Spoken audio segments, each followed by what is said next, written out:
അതെനിക്ക് അങ്ങനെ പറയാനൊന്നും പറ്റില്ല. ഞാൻ വളരെ സ്ട്രിക്റ്റ് ആണ് എൻ്റെ ജോലിയിൽ. അത് ഇവിടുത്തെ കാര്യങ്ങൾ നടക്കും പോലെ നടക്കും, അത്രയേ ഉള്ളൂ. എനിക്ക് വേറെ പണിയുണ്ട്, അതാണ്. ശരി. പറഞ്ഞോളൂ.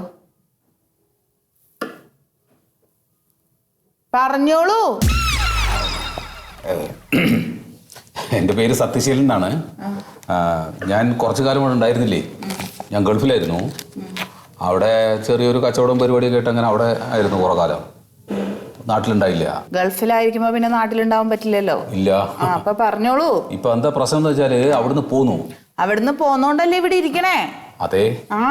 അപ്പൊ ഇനിയിപ്പോ അവിടേക്ക് പോണില്ലേ? നിങ്ങൾ പോകുക വരും എന്താ ചെയ്തോ? അത് എന്തിനാ എന്നോട് പറയണേ? ഇവിടെ സമയം എനിക്കൊരു 100 കൂട്ടം കാര്യങ്ങളുണ്ട്, കാര്യം പറയൂ. അതെ, ഞാൻ ഒരു കച്ചവടം തുടങ്ങാൻ വേണ്ടിയിട്ടാണ് മാഡം. ഗൾഫിലല്ല, ഗൾഫിൽ നിന്ന് ഞാൻ പോന്നല്ലോ. ഇപ്പൊ ഗൾഫിലില്ല, ഗൾഫ് വിട്ടു. നിങ്ങൾക്ക് ഇപ്പൊ ആക്ച്വലി എന്താണ് പ്രശ്നം? അതെ, കാര്യം മാത്രം പറയുക. പറയൂ. എനിക്ക് ഒരു ഫ്രൂട്ട്സിന്റെ ഒരു കട തുടങ്ങണം. ഫ്രൂട്ട്സ് ജ്യൂസ് അല്ല. അപ്പൊ നമുക്കത് തുടങ്ങണമെങ്കിൽ ലൈസൻസ് വേണമല്ലോ. വേണം. ലൈസൻസ് കിട്ടിയിട്ടില്ല, ലൈസൻസ് വേണം. അപ്പൊ ലൈസൻസ് വേണം. ആ കാര്യം ഇങ്ങോട്ട് പറഞ്ഞാ പോരെ, എന്തിനാ വെറുതെ രാജ്യം ചുറ്റി കാര്യമൊക്കെ പറയണേ? അല്ല, എന്നാലും ഞാൻ ഗൾഫിലായിരുന്നു എന്ന് പറയണല്ലോ. എന്തിന്? അല്ല, പ്രവാസിയാണ് ഞാന്. അതുകൊണ്ടൊന്നും ഇവിടെ ഒരു കാര്യമില്ല. ഞാൻ എന്റെ ജോലിയിൽ വളരെ സ്ട്രിക്റ്റ് ആണ്. അപ്പൊ ലൈസൻസ് വേണമെങ്കിൽ ആപ്ലിക്കേഷൻ വെക്കണം. ഉടമസ്ഥന്റെ സമ്മതപത്രം, വാടക ചീട്ട്, building tax, 2 passport size photo, നിങ്ങളുടെ അങ്ങേരം വെക്കുക, ആപ്ലിക്കേഷൻ വെക്കുക, കാര്യം നടന്നു. ഉടമസ്ഥന്റെ സമ്മതപത്രം, വാടക ചീട്ട്, building tax, 2 passport size photo, നിങ്ങളുടെ അങ്ങേരം വെക്കുക, എന്നിട്ട് ആപ്ലിക്കേഷൻ കൊടുക്കുക, ബാക്കി കാര്യങ്ങൾ നടന്നോളൂ. അപ്പൊ ചെല്ലു. ആപ്ലിക്കേഷൻ അവിടെ കൊടുത്താൽ മതിയോ? നിങ്ങളുടെ കാര്യം കഴിഞ്ഞില്ലേ? അപ്പൊ പൊക്കോളൂ. ഇതുപോലുള്ള ആവശ്യക്കാരായിരിക്കും വിളിക്കണേ. ചെല്ലു ചെല്ലു. ശരി ശരി. അപ്പൊ അത് കൊടുക്കും. അല്ല, 100 കൂട്ടം കാര്യങ്ങളുണ്ട്, ചെല്ലു.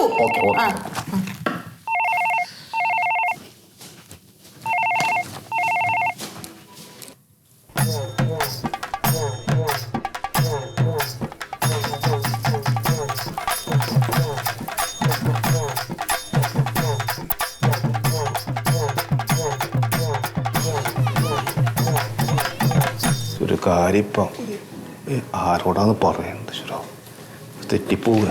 എന്തേടോ? ഒരു കാര്യം പറയാണ്ടായിരുന്നു. എന്ത് കാര്യം? പരാതിയാ സാർ. ആരെന്നെ പറ്റിയിട്ടോ? അയ്യോ, സാറിനെ കുറിച്ചല്ല. അപ്പൊ എന്നെ പറ്റിയിട്ടാണ്? സാറിനെ കുറിച്ച് പരാതിയില്ല. അപ്പൊ പിന്നെ എന്നെ കുറിച്ചാണോ പരാതി? അല്ല സാർ, ഒരിക്കലുമല്ല. പിന്നെ എന്താ എന്റെ പ്രശ്നം പറയും? പ്രശ്നം? അല്ല, ഞാനല്ല സാറേ പ്രശ്നം. ഞാൻ പരാതി പറയാൻ വന്നതാണ് സാർ. എന്താ എന്റെ പരാതി? അത് പറയ്. വെച്ചോട്ടെ സാർ. വെച്ചോ സാറേ. നമ്മള് തെക്ക് ഭാഗത്തുണ്ടല്ലോ, ബസ് സ്റ്റാൻഡിന്റെ തെക്ക് ഭാഗത്തെ റോഡ് പോകുന്നുണ്ടല്ലോ, റോഡ്. ആ റോഡ് പൊളിഞ്ഞ് കിടക്കാണ്. ആ റോഡിനെ കുറിച്ചാണ് പരാതി. എങ്കിൽ അത് പറഞ്ഞിട്ട് കാര്യമില്ല. PWD അടുത്ത് പറഞ്ഞിട്ട് ഒരുപാടല്ലേ. ഒന്ന് അവിടെ പോയി പറയും. സാറേ, റോഡ് പൊളിഞ്ഞു കിടന്നോട്ട് അതിൽ ഒരു കുഴപ്പമില്ല. അതല്ല പരാതി. അല്ല. പിന്നെന്താ പരാതി? അതിന്റെ തൊട്ടിപ്പുറം വേരുവിന്റെ ഹോട്ടൽ ഉണ്ടല്ലോ, ചായക്കട, അതന്നെയാണ് സാർ പരാതി. അവിടെ എന്താണ് പ്രശ്നം? നല്ല ലൈസൻസ് ഒക്കെ ഉള്ള കടയുള്ളൂ. പിന്നെ എന്റെ സാറേ, അടുക്കള കണ്ടിന്, അടുക്കള മുമ്പിലല്ലേ കുറച്ച് വൃത്തിയില്ലു സാറേ. അടുക്കള ഭാഗത്തെ അവസ്ഥ ഞാൻ നേരിട്ട് കണ്ടോണ്ടാണ് പറയും സാറേ. ഒരു 10-30 ഏരിയ ഉണ്ടാവും അതിൻ്റെ ഉള്ളിൽ പാഞ്ഞു കളിക്കുന്നു. പൊറോട്ട കുഴക്കുന്ന കണ്ടിരുങ്ങ, ബംഗാളിയും തമിഴും എല്ലാം കൂടി ചവിട്ടി കുഴക്കുന്ന പൊറോട്ട, എല്ലാം വൃത്തികളാണ് സാറേ. സാറേ, 3 ആടുണ്ട് അവർക്ക്. ആ 3 ആടിന്റെ കെട്ട അടുക്കളയിലാണ് ഈ പലഹാരവും ഈ ഭക്ഷണവും ചോറും കറിയും എല്ലാം ആക്കുന്നത്. വൃത്തി എന്ന് പറഞ്ഞൊരു സാധനമില്ല സാറേ, അലമ്പാ സാറേ. ഇത് നേരിട്ട് കണ്ടിട്ട് ഞാൻ കണ്ടതുകൊണ്ടാണ് സാറേ വന്ന് പറയുന്നത്. ആരും പറയാൻ നിൽക്കൂല. താനീ പറഞ്ഞതൊക്കെ സത്യമാണോ? സത്യമാണ് സാറേ. എത്രയും പെട്ടെന്ന് നടപടി എടുക്കണം. എന്നാലേ രേഖാമൂലം ഒരു പരാതി എഴുതിയിട്ടാ നമ്മൾ അന്വേഷിക്കാം. അല്ല സാർ, രേഖാമൂലം വേണം. ഞാൻ എന്തായാലും വന്ന് പറഞ്ഞല്ലോ. അത് വേണോ? ഈ പറഞ്ഞ പ്രകാരം ഞങ്ങളിപ്പോൾ അവിടെ പോയി അന്വേഷണം നടത്തി കഴിഞ്ഞാല് അവിടെ കുഴപ്പങ്ങളൊന്നും ഇല്ലെങ്കിലേ ഒരു നമ്മളെ പേരിൽ മാനനഷ്ടത്തിന് കേസ് കൊടുക്കും. നമ്മൾ ആപ്പിലാവും. അങ്ങനെ ആപ്പിലാവാണ്ടിരിക്കണമെങ്കിൽ തന്നെ ആള് പരാതി തന്നതിന്റെ അടിസ്ഥാനത്തിലാണ് ഞങ്ങൾ ചെക്കിങ്ങിന് വന്നതെന്ന് ഞങ്ങൾക്ക് പറയണം. അതിന്റെ രേഖാമൂലം ഒന്ന് എഴുതി തന്നാൽ അവിടെ ഇരുന്ന് എഴുതിക്കോ. അവിടെ ഇരുന്നോ. മലയാളം അത്ര ഒരു പിടുത്തമില്ല. ഇംഗ്ലീഷിൽ എഴുതിക്കൊന്നുമല്ലോ. സാർ, അല്ല, അത് നിങ്ങളുടെ കൈയക്ഷരത്തിൽ തന്നെ എഴുതണം. എഴുതിയാൽ മതി. പേനെടുത്തോ സാറേ. ഞാനേ അധികം ഇങ്ങനെ വേറെ പോലീസ് സ്റ്റേഷനിലൊന്നും കയറാത്ത ഒരാളാണ്. ഇത് പോലീസ് സ്റ്റേഷൻ അല്ലല്ലോ. അല്ല, എന്നാലും ജീവിതത്തിൽ ആദ്യമായിട്ടാണ് ഒരു പരാതി. ഇല്ലില്ല, എഴുതി തുടങ്ങി. നമ്മളൊരു ആവശ്യത്തിന് വേണ്ടിയിട്ടാണ് ചെയ്യുന്നത്. എല്ലാവർക്കും വേണ്ടിയിട്ട്, എനക്ക് വേണ്ടിയിട്ട് മാത്രമല്ലോ സാർ. സുഗതൻ സാറേ, നമ്മുടെ ആ പോസ്റ്റ് ഓഫീസിന്റെ അപ്പുറത്ത് ഒരു സീനത്ത് റെസ്റ്റോറന്റ് അന്ന് ആ സീനത്ത് റെസ്റ്റോറന്റിലെ ഭക്ഷണം കൊള്ളില്ല, വളരെ മോശമാണ്, വൃത്തിയില്ല എന്ന് പറഞ്ഞ ഒരു ബൈജു എന്ന് പറഞ്ഞൊരു ചെക്കൻ വന്ന് ഇതുപോലെ ഇവിടെ ഒരു പരാതി എഴുതി തന്നിരുന്നു. നമ്മൾ പോയി അന്വേഷിച്ചേ. ബൈജു. എന്നിട്ട് എന്താ ഉണ്ടായതറിയോ? നമ്മുടെ ഈ സീനത്ത് ഹോട്ടലിലെ ഓണറില്ലേ ബഷീർക്ക അന്ന് തന്നെ അപ്പം തന്നെ ആ പരാതി കൊടുത്ത ബൈജുവിനെ കൈയോടെ പൊക്കി അയാളുടെ ഗുണ്ടകളും കൂടെ നേരെ ഒരു ഒമനിക്കകത്ത് കയറ്റി 2 കിലോമീറ്റർ കറങ്ങി അതിലിടയ്ക്ക് ഇടിച്ച് പിരുത്ത് റെഡിയാക്കി അവനൊരു ഓടയിൽ കൊണ്ടങ്ങ് തള്ളി.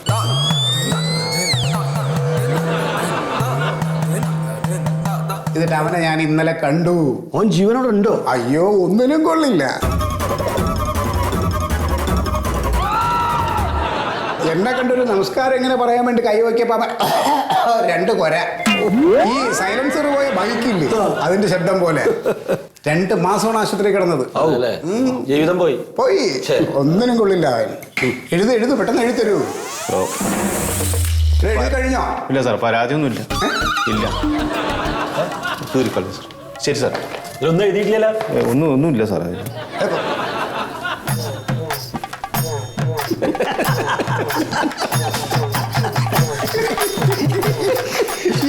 നാട് നന്നാക്കാൻ നടക്കുന്നു ഇവൻ.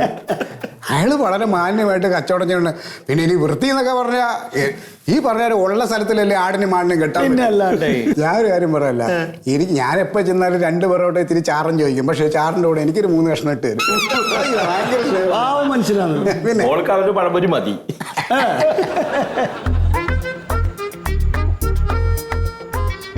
സാറേ നമസ്കാരമുണ്ട്. നമസ്കാരം. എൻ്റെ പേര് സത്യശീലൻ എന്നാണേ. ഞാൻ ഇവിടെ നാട്ടിലുണ്ടായിരുന്നില്ല, കുറേ കാലം ഗൾഫിലായിരുന്നു. ഇപ്പൊ നാട്ടിൽ വന്നിട്ടുണ്ട്. എന്റെ വന്നേ എനിക്കൊരു കട തുടങ്ങണം സാറേ. ഇവിടെ അതിനുള്ള സ്ഥലമില്ല കേട്ടോ. ഇവിടെയല്ല, പുറത്തും നടക്കൂല. പുറത്തിപ്പോ കൊലേ കാലമായിട്ട് നമ്മളെ ബാബു കച്ചവടം ചെയ്യും. അടുത്താ ഞങ്ങൾ ചായയൊക്കെ ഇങ്ങോട്ട് വരുത്തിക്കല്. അത് നടക്കൂല. പിന്നെ വേറൊരു മുറി ഒഴിവില്ല അല്ലേ? ഒഴിവില്ല അവിടെ. അല്ല അവിടെയല്ല, ഞാൻ ടൗണിലാണ്. ടൗണിലാണ്. മാളാണോ അല്ലെങ്കിൽ സൂപ്പർ മാർക്കറ്റോ? ഇല്ല സാറേ, ഇത് ചെറിയ ഒരു കടയാണ്, മറ്റേ പഴത്തിന്റെ കടയാണ്. ഈ പഴവർഗ്ഗങ്ങള്. അതെ. അല്ല അതൊക്കെ തുടങ്ങണമെങ്കിൽ ഒരുപാട് സ്ഥല സൗകര്യമൊക്കെ വേണമല്ലോ. പ്രത്യേകിച്ച് നമ്മുടെ ഇത് ചീത്താതിരിക്കാനായിട്ട് ശീതീകരിച്ച ഒരു കണ്ടെയ്നർ സ്റ്റോറേജ് വേണം. അതൊക്കെ ഉണ്ടാ. അയ്യേ, അത്രയും വലിയൊരു കടയൊന്നും അല്ല സാറേ. ഞാന് കോയ എന്ന് പറയുന്ന ഒരാളുടെ അടുത്ത് നിന്ന് ഒരു കടമുറി ഇപ്പൊ വാടകയ്ക്ക് എടുത്തിരിക്കുകയാണ്. പലിശക്ക് പൈസ ഒക്കെ എടുത്തിട്ടാണ് ഇപ്പൊ തുടങ്ങണത് നമ്മള്. അല്ല, ഈ പലിശക്ക് പൈസ എടുക്കാൻ നിങ്ങളോട് നമ്മൾ പറഞ്ഞില്ലല്ലോ. ഉണ്ടോ? എന്താ പ്രശ്നം എന്ന് വെച്ചാല് സാറേ, ഞാൻ ഗൾഫിലായിരുന്നല്ലോ. അപ്പൊ അവിടെ നമ്മുടെ കച്ചവടമൊക്കെ ആകെ പ്രശ്നമായി. ഇപ്പൊ കച്ചവടം ഒന്നും ഇല്ലാണ്ടായി. അങ്ങനെ ഇപ്പൊ നാട്ടിലേക്ക് പോന്നിരിക്കുകയാണ്. ഇനിയിപ്പോ ഏതായാലും ഞാൻ തിരിച്ചു പോണില്ല. എന്റെ പൊന്നു സുഹൃത്തെ, ഗൾഫിൽ ഇത്രയും സൗകര്യവും സെറ്റപ്പും ഒക്കെ ഉള്ള അവിടെ ബിസിനസ് ചെയ്തിട്ട് രക്ഷപ്പെടാത്ത നിങ്ങൾ ഇനി കേരളത്തിൽ വന്നിട്ട് ബിസിനസ് ചെയ്ത് രക്ഷപ്പെടാൻ പോയി. അതല്ല നമ്മത് വേറൊരു ജോലി അറിയണ്ടാവില്ല. അവിടെ ഇപ്പൊ കച്ചവടമല്ലേ ചെയ്തിരുന്ന. അപ്പൊ ഇവിടെ ഒന്നൊരു കച്ചവടം ചെയ്തോ അത്ര തന്നെ. അപ്പൊ ഞങ്ങൾ 3 ആളും ഉദ്ഘാടനത്തിനോട് എത്തിക്കോളാം. സാറാക്കാട്ടോ. ആയിക്കോട്ടെ ആയിക്കോട്ടെ. എന്നാ ശരി. എന്നാ